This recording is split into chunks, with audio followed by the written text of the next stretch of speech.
تلویزیون سیمای مستقل تاجیک برنامه خانه‌خواه مهمان زیرخوش شماست.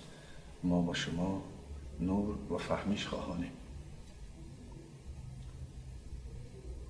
انسان که جزوی از جمعیت است و جمعیت که از انسان‌ها عبارت است.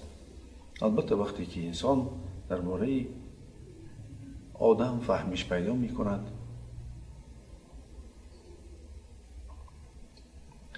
سلام و درودی بی پایان بر شما بینندگان تلویزیون سیمای مستقل تاجیک.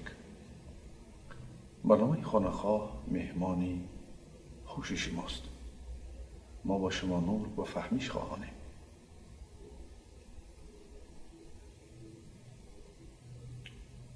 اگر ما با طبیعت و با هستی بنگریم میبینیم که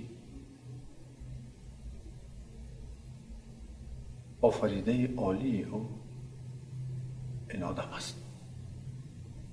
و اگر ما طبیعت آدم را پر را بیاموزیم،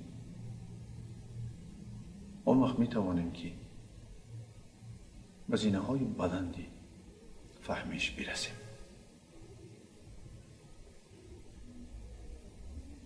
اگر به گوجوی جهان که بنگریم، به کیهان بیکنار، حتی به طبیعت زیبایی که اطراف ما و شما را گرفته است، جمعیتی که ما و شما زندگی میکنیم، کدام روش و کارهایی که در این جاها می شود در آدم هم می شود. برای همین انسان را جهان خرد و اطراف را جهان کلان گفتند. میکرامیر و مکرامیر. ما که آدم را آموخته ایم و می توانیم بگوییم که انسان در زمان حاضره خیلی آموخته شده است، خصوصا بدن او پر آموخته شده است و انسان باز عبارت است از احساس و عقل، روان و شخصیت، طبیعت و روح. و در این مسئله خیلی پیشروی ها کرده است. البته آن دستاوردهایی که غربیان کردند در اساس نظریه های ما کردند و ما با آنها سم دادیم. فقط آنها یک فهمیش را در خود جا کردند که این هم آن است که علم پیش برنده همه چیز است. البته زمان آمده است که ما نظریه های خود را عملی کنیم و در سطح جهانی در مسئله علم گپ زنیم. ولی برای آن که ما طلبات های علمی خود را بیدار کنیم، کارهای را باید کرد. از آن جمله ما بدانیم که انسان زینه و زینه انکشاف می‌یابد و اگر که انسان یک خشتی از جمعیت باشد، پس آن روش هایی که در یک انسان میشوند در جمعیت هم میشوند، ولی در اندازه وقت گوناگون. یعنی وقت در بدن انسان دیگر خیلی تاثیر میکند و در روش های جمعیت دیگر خیلی، در طبیعت باز شاید سستر و در کائنات عموما آهسته و آهسته. و این روش را دیگرگونی ها را در علم ایولیوسیون میگویند، تحولات. از برای همین ما آن طلبات های علمی خود را برای بیدار کنیم، برای که مردم بدانند که خلاصی در هر دو عالم در علم است و علم است که سبب زندگی را بهتر کردن است، پرابلم و مشکلات ها را حل کننده است، سلامتی را خوب کننده است، عموما انسان را خوشبخت کننده است.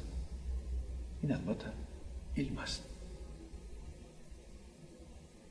و بینید که انسان نفس دارد، انسان دل یا که احساس و انسان عقل دارد و سه مغز سری که در ما و شما هست. پس ما می توانیم بگوییم که اول اقتصادیات خود را خوب کنیم، بعد شاید که ما فراغت و روزگار خود را دیگرگون سازیم تا از آن حلاوت ببریم، یعنی مسئله صنعت. و بعد آن البته علم است. برای نگه داشتن اقتصادیات خود و برای فراغت خود را خوبتر کردن و از آن جمله آن صلح و امنیتی که در وطن ما و شما هست، البته علم لازم است. چه علم اقتصادیات باشد، چه علم سیاسی باشد، چه علم طبی، چه ورزش.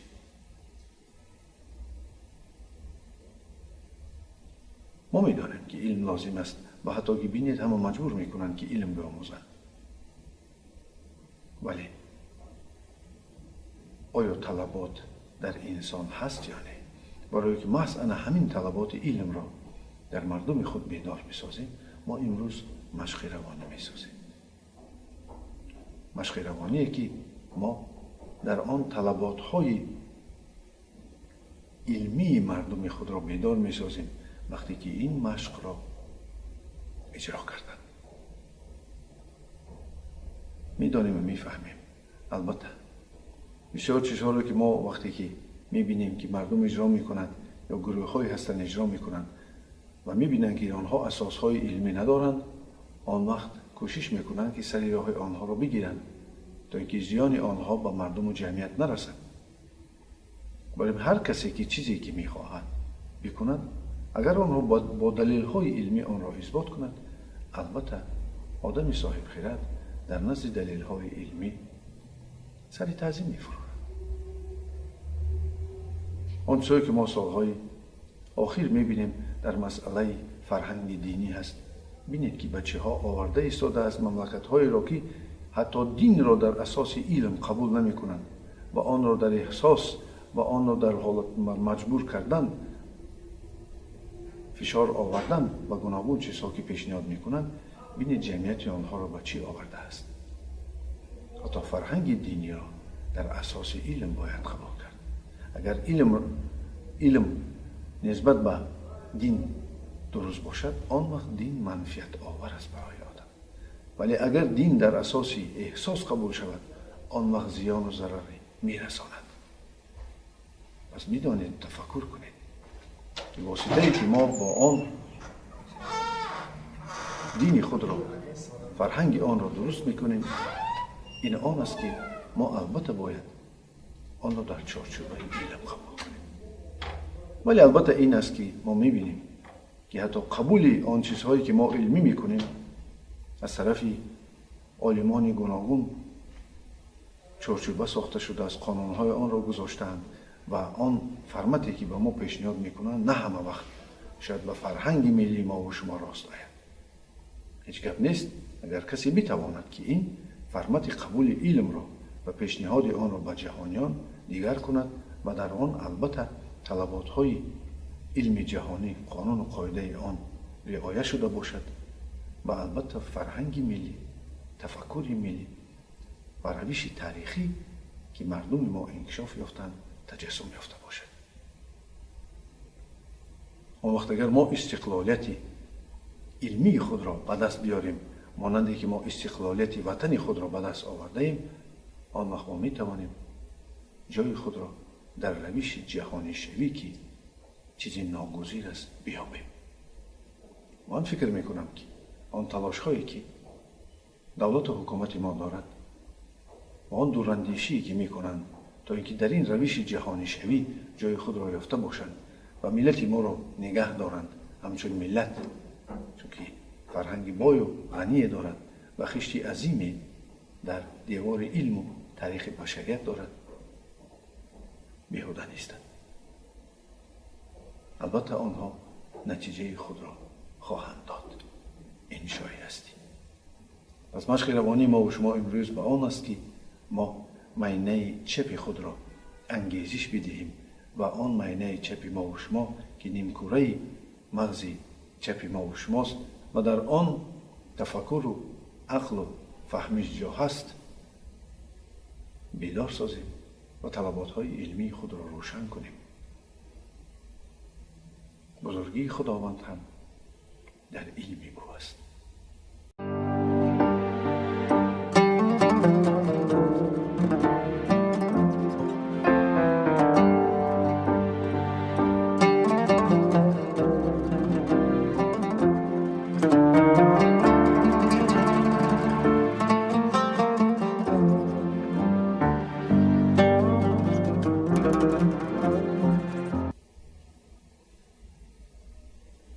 پس بنشینید درست و آزاد. به نام شعوری هستی سر میکنید. درست آزاد بشینید و بدن خود را آرام گذارید.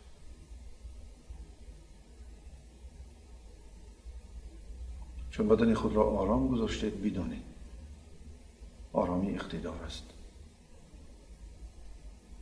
آرامی سبب آن می شود که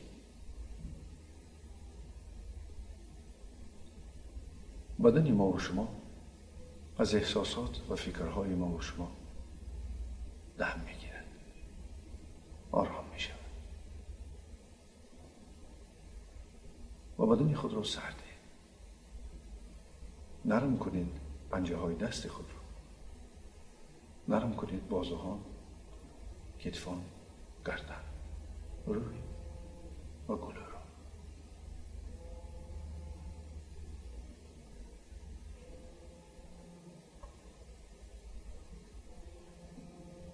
داده شدید به حالتی که شما آرام و نرم و ملایمید.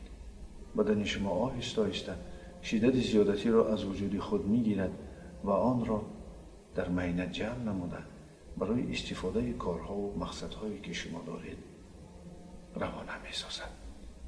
بدن خود را آرام و آسوده گذارید. دم گیرید، هم تن شما و هم روح شما. ملایم و نرم سازید شکم خود را، دل، تخت پشت، میان.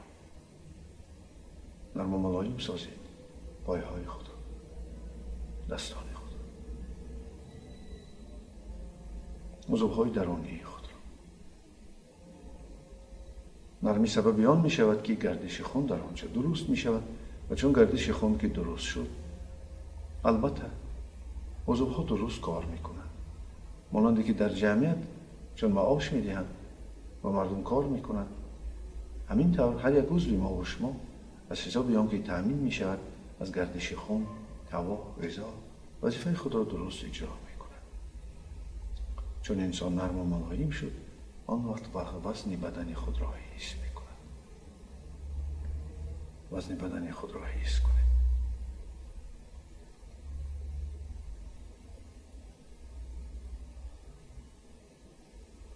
وقتی که وزن بدن خود را حس کردید، قوه جاذبه زمین است.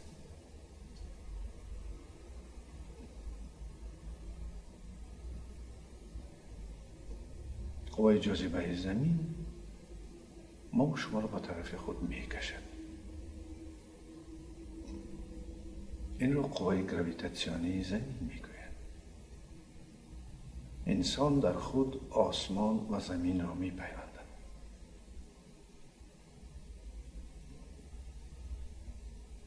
و بهترین حاصل کننده نور سرشت انسان است.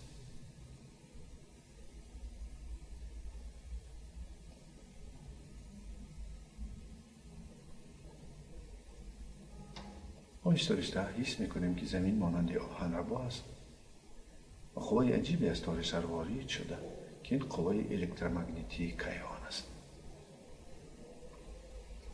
از بدن ما و شما میگذرد و آهسته آهسته حس میکنیم که ما و شما یک قبوری آزاد نوری بین آسمان و زمین میشویم.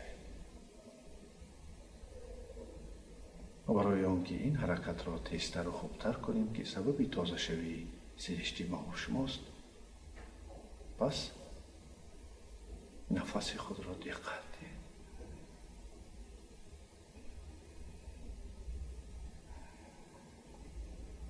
چون نفس میگیرید، بدن از هوا تامین می شود و خود نفس انسان ذکر است.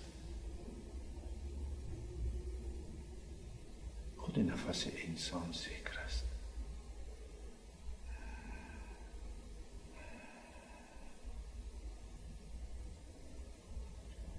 بدن ما و شما مانندی پفکی پر هوا شده،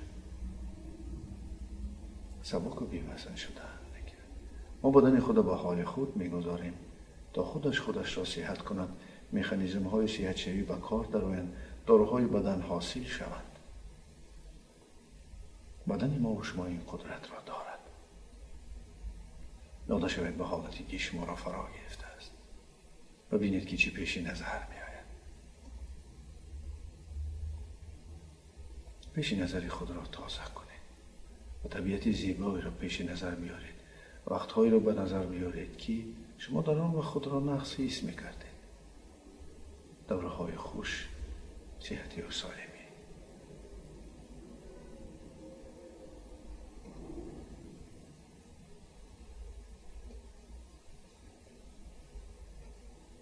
ما البته درک داریم از روح و روان آنچه که دیگران نمیدانند و دانش ما برای فایده مردم و ملت ما است. ما و شما نه تنها جزوی از عائله خود یا جمعیت خود، بلکه ما جزوی از بشر هستیم و از آن بالاتر از طبیعت و البته ذره‌چه شعوری هستی هستیم. و فکرهای خود را مشاهده کنید.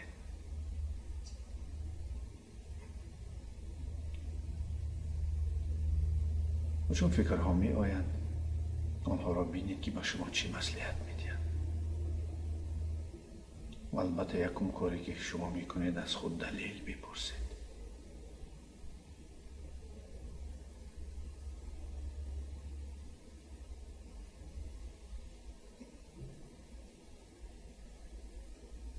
از خود دلیل بپرسید که آیا آن فکر شما اساس دارد یا نه. شما اکنون از آن مسئله و مشکلات هایی که در اطراف خود دارید و آن مقصد هایی که شما دارید که آنها را میخواهید عملی کنید فکرها می آید. فکر شما هم سمت گرفت. اکنون شما دیگر بیهوده فکر نمی کنید. فکر شما موافق طلبات های زندگی شما است. کسب دان کیست؟ کسی که دائم درباره کسب خود فکر میکند و آن را سعی قلب میدهد و برای آن علم میکاود و مییابد و راههای آن را با اسبابهای علم میکشاید.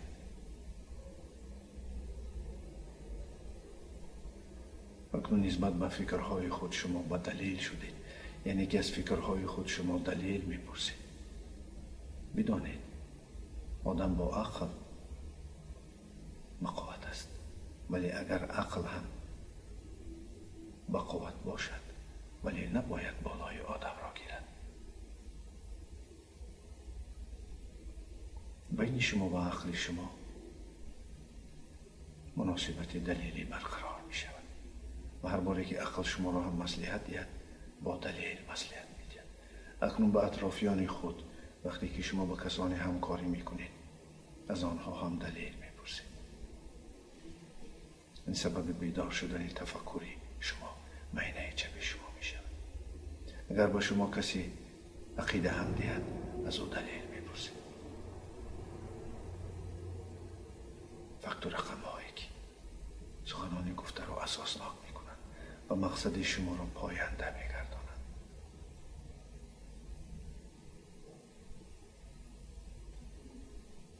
و چون این روش کار که بیدار شوی معنی سری ما و شما را می کنند، مخصوصا معنی نیمکره چپی آن را، سببی آن که اکثری مردم ما به عقل به زندگی نگاه می کنند و فرزندان خود هم به عقل کم زدید و نزدیکان خود و زیر دستان و راهبران خود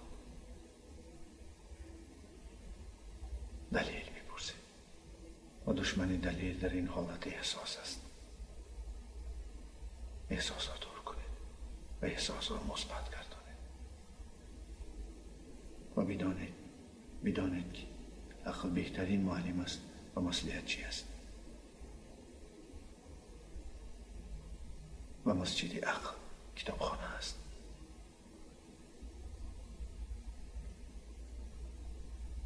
و معرکه عقل بحث های علمی است.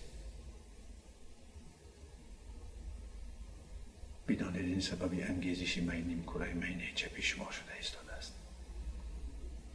آن وقت عقل که بالای احساس و نفس را گرفت، آن وقت البته پیشروهای دیگری در جمعیت ما می شود.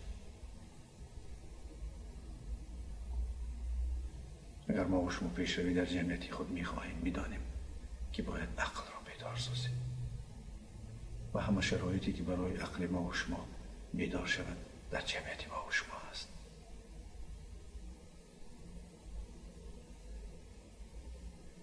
مکتب، دانشگاه، معلمان آموزش و چیزهایی که شما امکانات دارید.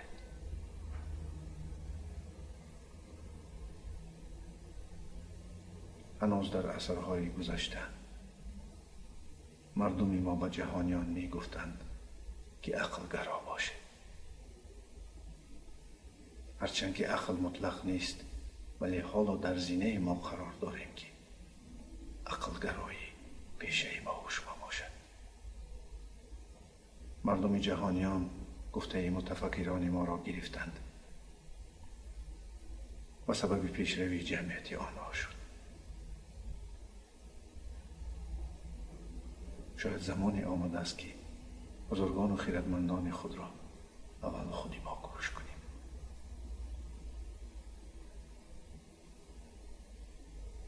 با بیداری عقل و انگیزش مینه چپ زندگی خود را پیش برید. از این حالت سبک و دم گرفته و روشن و خرسند بیخیزید. جهان دیگر است، فهمیشات دیگر و احساس و نفس خدمتگاه عقل و عقل بهترین مصلحتچی شماست. سلامت باشید. تو باستید.